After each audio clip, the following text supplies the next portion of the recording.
Selamat pagi saudara-saudaraku setanah air.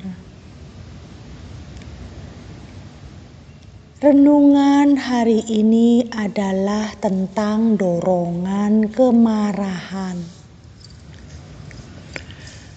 Dorongan kemarahan di sini memang terkadang kita pergunakan untuk hal-hal yang penting, contoh menegur anak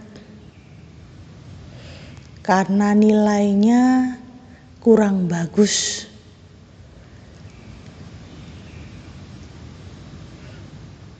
Contoh lainnya yaitu menegur pegawai atau bawahan. Tetapi kemarahan di sini haruslah disertai dengan kebijaksanaan, sehingga suara yang dikeluarkannya masih punya dorongan-dorongan baik, motivasi-motivasi baik, sehingga bisa diterima untuk membangkitkan kinerja yang lebih baik. Dorongan kemarahan itu ada yang punya nuansa kebencian, ada yang punya nuansa kasih sayang.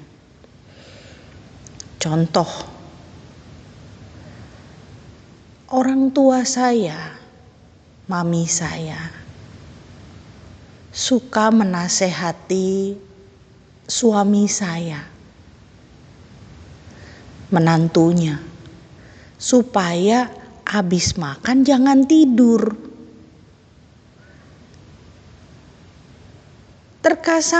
Terkadang dia sampai kesal. Kok makan habis itu tidur? Gak boleh, gak sehat katanya. Dorongan marah yang berasal dari kasih sayang itu jelas tidak membawa kebencian. Lalu dorongan marah yang berasal dari kebencian itu menyakitkan. Bukan hanya sakit hati, namun bisa sakit tubuh. Karena dorongan kemarahan ini menyebabkan harmonisasi dalam hidup kita berkurang, atau hubungan baiknya retak. Dorongan kemarahan yang berasal dari kebencian itu bahkan mampu membawa karma buruk sampai ke kehidupan yang akan datang. Karena kebencian itu diingat, kebencian itu muncul lagi, lantas dia marah lagi, dia muncul lagi, dia marah lagi. Setiap kali ingat orang tersebut, dia marah sama orang tersebut. Seakan-akan rasa kecurigaannya muncul. Rasa menderita itu seakan-akan terus-menerus dilanjutkan. Orang yang membenci itu adalah orang yang menderita, bukan orang yang bahagia.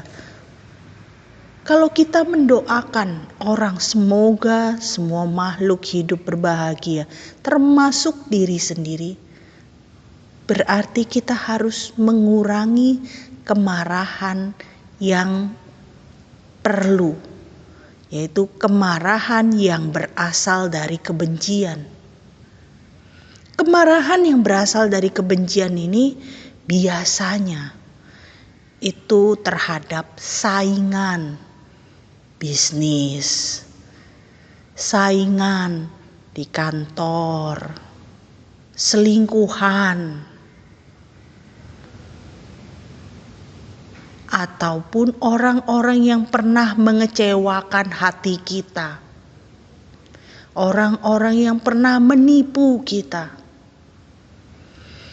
Lalu dalam kehidupan ini, kadang kita bertemu lagi dengan orang yang tidak kita sukai tersebut. Kita bertemu, kita jengkel lagi. Itulah ciri-ciri kebencian. Kita bertemu, kita jengkel.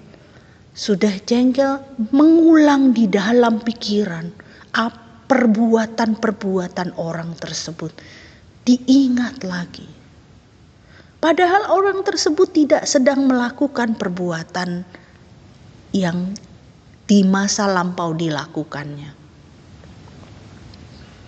Nah, itulah kebencian, dorongan kemarahan akibat kebencian. Itu sangat berbahaya. Selain bisa sampai ke masa yang akan datang, bisa merembet kepada orang lain, kepada keluarga dekat kita, kepada anak kita karena jengkel, anaknya jadi sasaran, kepada suami kita karena jengkel. Jadi disuruh apa enggak mau nyaut gara-gara jengkel, gara-gara ketemu orang yang dibenci. Kebencian itu adalah sesuatu yang harus kita sadari. Ingatan tentang kebencian datang. Sadari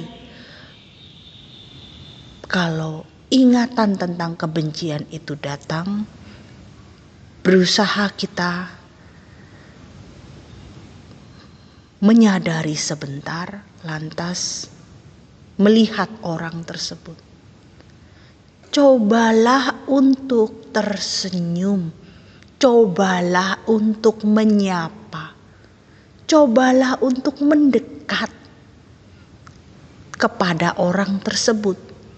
Dan pada saat kita sudah mendekat, kita berbicara, kita ngobrol, timbul hubungan baik. Walaupun masih ada rasa kecewa, sedih, marah, kesel masih, tapi sudah ada hubungan baik. Lalu dari hubungan baik itu timbul cinta kasih. Dari cinta kasih itu kita melihat, oh, kamu juga manusia yang bisa salah, bisa lupa. Kamu juga manusia yang punya keluarga, punya kebutuhan. Kamu juga manusia yang bisa saya rasakan kalau dia sedang menderita. Bisa saya rasakan kalau dia sedang bahagia.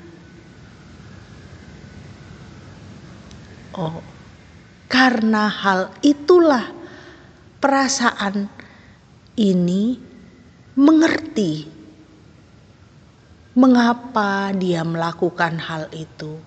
Mengerti, mulailah mengampuni. Setiap kali ingatan buruk dari masa lalu itu datang, kita ampuni, kita ampuni, kita ampuni.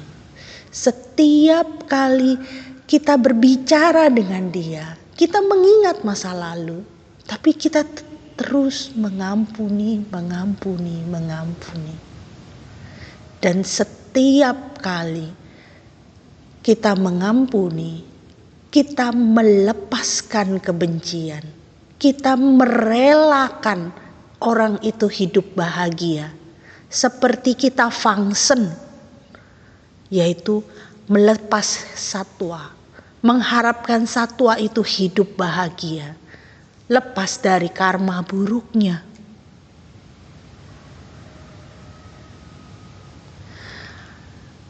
Karena itu, pengampunan adalah awal dari setiap hubungan-hubungan karma buruk. Dan akhir dari karma buruk. Karena di masa yang akan datang, kita tidak akan memperlakukan orang tersebut dengan kebencian.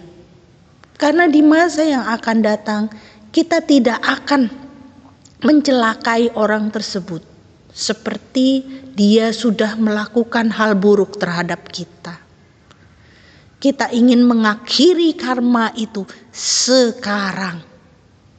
Setiap kali mengampuni, kita ingin mengakhirinya di masa yang akan datang. Tidak ada karma itu di kehidupan yang lain. Dengan begitu harmonisasi tumbuh dan lebih kuat di dalam batin kita.